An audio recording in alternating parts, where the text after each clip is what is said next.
Parents demanded that I give my golden child sister the $30,000 that I saved up for my college for her to buy an apartment. I'm 19M, currently a college student. My relationship with my family has always been a bit strained, mainly because of how different I am from the rest of them. I've worked hard to achieve what I have, maintaining good grades and even securing a scholarship for college. I thought my efforts would finally earn me some respect, but that wasn't the case. My parents have always favored my sister. She's spoiled, entitled, and used to getting her way. It's been clear to me for a long time that they see her as the golden child, while I'm just the responsible one who's expected to handle things on my own.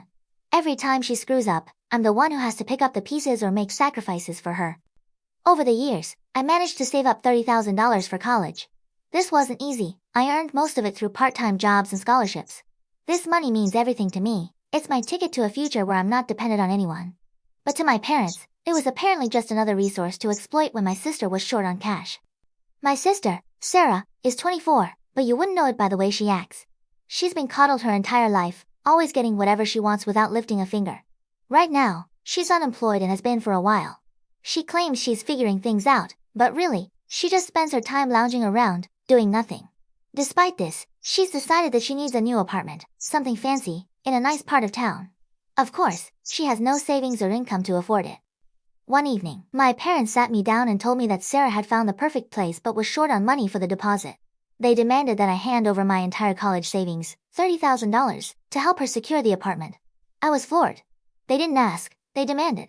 And then came the kicker. If I refused, they said I could pack my things and leave. They made it clear that my future was less important to them than making sure Sarah was comfortable. They didn't stop there. My mom pulled the whole family comes first card, and my dad said something about how Sarah had always been there for me, which is a complete lie. They tried to guilt me, saying that if I was a good brother, I'd do this without hesitation. The emotional manipulation was strong. At first, I couldn't even speak. I was in shock, completely blindsided by their demand. I asked them how they could possibly think it was fair to take everything I'd worked for and give it to Sarah, who hadn't lifted a finger to help herself. My dad just shrugged and said it was about keeping the family together. My mom said something about how Sarah needed this apartment more than I needed my savings. That's when it hit me. No matter what I said, they wouldn't listen. They didn't care about what was fair. They only cared about Sarah. Over the next few days, I was a mess, constantly weighing my options. I thought about just giving in to avoid being kicked out. But the more I thought about it, the more I realized how wrong that was. Why should I have to sacrifice everything I'd worked for just because my sister couldn't be bothered to take care of herself? But on the other hand, standing my ground meant risking everything. I didn't have anywhere to go if they kicked me out. I was on my own. I even considered reaching out to some extended family members, but I knew it wouldn't help. Most of them were just as taken in by Sarah's act as my parents were. I felt trapped, like no matter what I chose, I was going to lose something important. Finally, I decided I wasn't going to let them push me around. I started researching my legal rights. I knew that as an adult, they couldn't just take my money without my consent. I also made sure to secure all my important documents, birth certificate, passport, bank information, in case things went south. I even started quietly packing some of my valuables and moving them to a friend's place, just in case I had to leave in a hurry. I knew I had to be prepared for the worst-case scenario, being kicked out with nowhere to go. So, I reached out to my college's housing office to see if they had any emergency accommodations available. They didn't, but they pointed me towards some local resources that could help. It wasn't much, but it was something. When I finally confronted my parents, I was firm. I told them there was no way I was giving up my savings, and that if they really wanted to kick me out over this, I was ready to leave. My dad got furious, accusing me of being selfish and ungrateful. My mom started crying, saying she couldn't believe I was willing to tear this family apart over a little money. If it was really little money, why don't they pay for it then? Sarah, of course, threw a tantrum. She screamed about how I was ruining her life and how I didn't care about her happiness. My parents just stood there, glaring at me, waiting for me to back down. But I didn't. I told them that if they wanted me gone, I'd be out by the end of the week. The next few days were hell. My parents barely spoke to me, and when they did, it was only to throw more guilt my way. My mom started giving me the silent treatment, while my dad resorted to making snide comments every time I was in the room.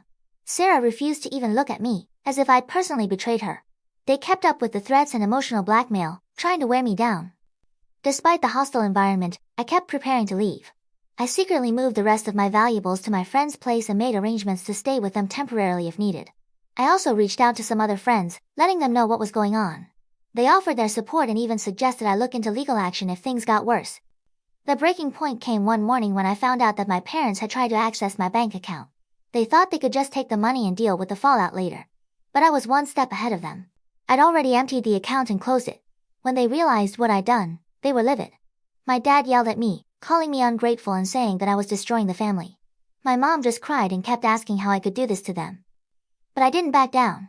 I told them that they'd crossed a line and that I was done being their scapegoat. If they wanted me out, I'd leave, but they weren't going to get a single cent of my money. I knew that leaving quietly would just let them spin the story however they wanted, so I decided to take control of the narrative. I posted a detailed account of what had happened on social media. I included everything, how they tried to force me to give up my savings, the threats, the emotional manipulation. I even posted screenshots of their texts and a bank alert showing their attempts to access my account. To make sure the message got across, I tagged not just my parents and sister, but also some of their friends and extended family members. I wanted everyone to know the truth. The reaction was immediate and overwhelming. Most people were on my side, offering support and calling out my parents and sister for their behavior. Some of my extended family reached out, shocked and disappointed by what they'd learned. They'd had no idea things were this bad. A few people, mostly my parents' close friends, tried to defend them, but they were drowned out by the criticism. It didn't take long for word to spread. My parents' colleagues and friends started distancing themselves, and I heard that Sarah's plans for her new apartment fell through when the landlord got wind of what was happening. She was furious, blaming me for ruining her life, but I didn't care. They'd all brought this on themselves.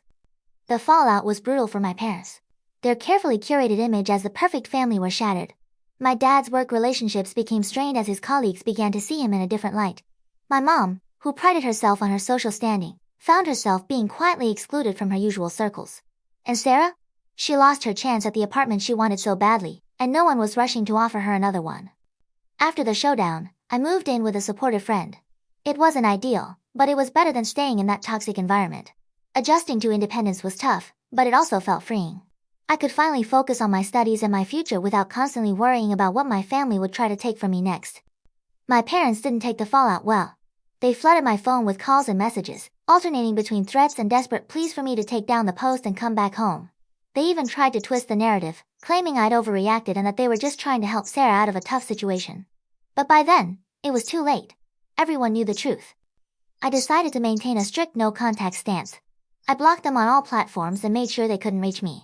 I also sought legal advice about potentially getting a restraining order if they didn't back off. It wasn't an easy decision, but it was necessary. I couldn't let them drag me down anymore. In the aftermath, a few estranged relatives reached out, offering their help and expressing regret for not getting involved sooner. My college even offered additional financial aid after hearing about my situation, which was a huge relief. Through all of this, I've grown a lot. I'm more confident and self-reliant than I ever was before. My academic performance has actually improved now that I'm not constantly stressed about my family. I've also made new friends and built a support network that I can actually rely on. Looking ahead, I'm focused on achieving complete financial independence. I'm also seriously considering cutting ties with my family for good. The cycle of toxicity has gone on long enough, and I'm committed to breaking it. It's not going to be easy, but I'm determined to build a better future for myself, one where I'm not constantly looking over my shoulder, waiting for the next betrayal. So Reddit, Ida for refusing to give up my college savings to my sister and for going public with what my family tried to do to me? Update 1. It's been about 3 months since I posted my original story, and a lot has happened. I want to thank everyone for their support and advice. It really helped me get through some tough times. After I moved out and went public with what happened, things got pretty crazy. My parents and Sarah didn't take it well at all. They kept trying to contact me, switching between angry threats and guilt tripping. I stayed firm with my no-contact rule, but it wasn't easy. About a week after I left, my mom showed up at my friend's place where I was staying. I have no idea how she found out where I was. She was crying and begging me to come home, saying they made a mistake and wanted to make things right. I almost felt bad for her, but then she started in on how I was tearing the family apart and how Sarah was suffering because of me. That's when I knew nothing had really changed. I told her to leave or I'd call the police. She left, but not before saying I was breaking her heart. The next day, my dad called my college trying to get information about my classes and schedule. Luckily, I'd already talked to the administration about my situation, so they didn't give him anything. But it freaked me out that he was trying to track me down like that. Things escalated when Sarah started showing up at places she knew I frequented, the library, the coffee shop near campus, even outside some of my classes. She tried to corner me, alternating between screaming at me for ruining her life and begging me to give her the money. It got so bad that I had to change my routines and ask friends to walk with me between classes. About a month after I left, I got a call from my aunt, my mom's sister. She said she wanted to meet up and talk. I was hesitant, but she had always been kind to me, so I agreed to meet her in a public place. When I got there, I found out my parents had put her up to it and they were hiding at a nearby table, waiting for me. I felt so betrayed. I left immediately and blocked my aunt's number too. The social media fallout continued. My parents tried to do damage control by posting their own version of events, claiming I was a troubled kid who had stolen money from them and run away. Some people believed them, but most saw through it. It was hard seeing family, friends, and distant relatives take sides, but I was grateful for those who stood by me. Sarah took it to another level. She started a GoFundMe campaign, claiming she was a victim of financial abuse and needed help to escape a toxic family situation. She used my name in it, twisting the story to make it sound like I was the abuser. I had to get a lawyer involved to get the campaign taken down. Speaking of lawyers, my parents threatened legal action against me. They claimed I owed them money for raising me and that they had a right to my savings. It was ridiculous, but it scared me enough to seek legal advice. The lawyer assured me they had no case, but advised me to keep documenting everything just in case. About 2.5 months after I left, I got a surprising email from Jack, Sarah's ex-boyfriend. They'd broken up a few months before all this happened, and I'd always thought he was a decent guy who got sucked into my family's drama. He apologized for not reaching out sooner and said he wanted me to know he supported me. Jack told me some things about Sarah that shocked me. Apparently, she'd been cheating on him throughout their relationship, often with guys who could buy her expensive gifts or take her on trips. He said she was always talking about how she deserved a more luxurious lifestyle and how unfair it was that she had to work for anything. It made me see her behavior in a new light. I also found out from Jack that Sarah had been fired from her last job for stealing. My parents had covered it up, paying back what she took to keep the company from pressing charges. I was furious that they'd done that while expecting me to give up my hard-earned savings. About 3 months after I left, I got a call from a number I didn't recognize. It turned out to be my grandfather, my dad's father. We'd never been close. He lived in another state and we only saw him every few years. He said he'd heard what happened from a cousin and wanted to hear my side of the story. I was cautious at first after what happened with the Ian I trusted, but as we talked, I realized he was genuinely concerned. He told me that he'd had his own issues with my dad over the years and that he wasn't surprised by what had happened. He apologized for not being more present in my life and offered to help me out financially if I needed it. I was touched by his offer, but I told him I wanted to make it on my own. He respected that, but said the offer would stand if I ever changed my mind. It meant a lot to know that I had some family on my side. The conversation with my grandfather made me curious about other family members I'd lost touch with. I reached out to a couple of cousins on my mom's side who I'd always gotten along with. One of them, Megan, told me she'd had her own issues with my parents and Sarah over the years. Megan told me something that made me extremely angry as I didn't know about it while living with them. A few years ago, she'd been going through a tough divorce and needed a place to stay for a few weeks. My parents had initially offered to let her stay with them, but then Sarah complained that she didn't want Megan invading her space. My parents kicked Megan out after just 3 days, leaving her to sleep on friends' couches until she could find an apartment. I couldn't believe they'd do that to family while demanding I give up everything for Sarah.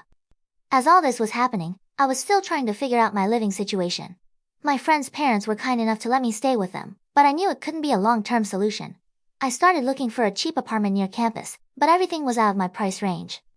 A few days later, I ran into one of Sarah's friends at the grocery store. She tried to guilt-trip me, saying Sarah was depressed and it was all my fault.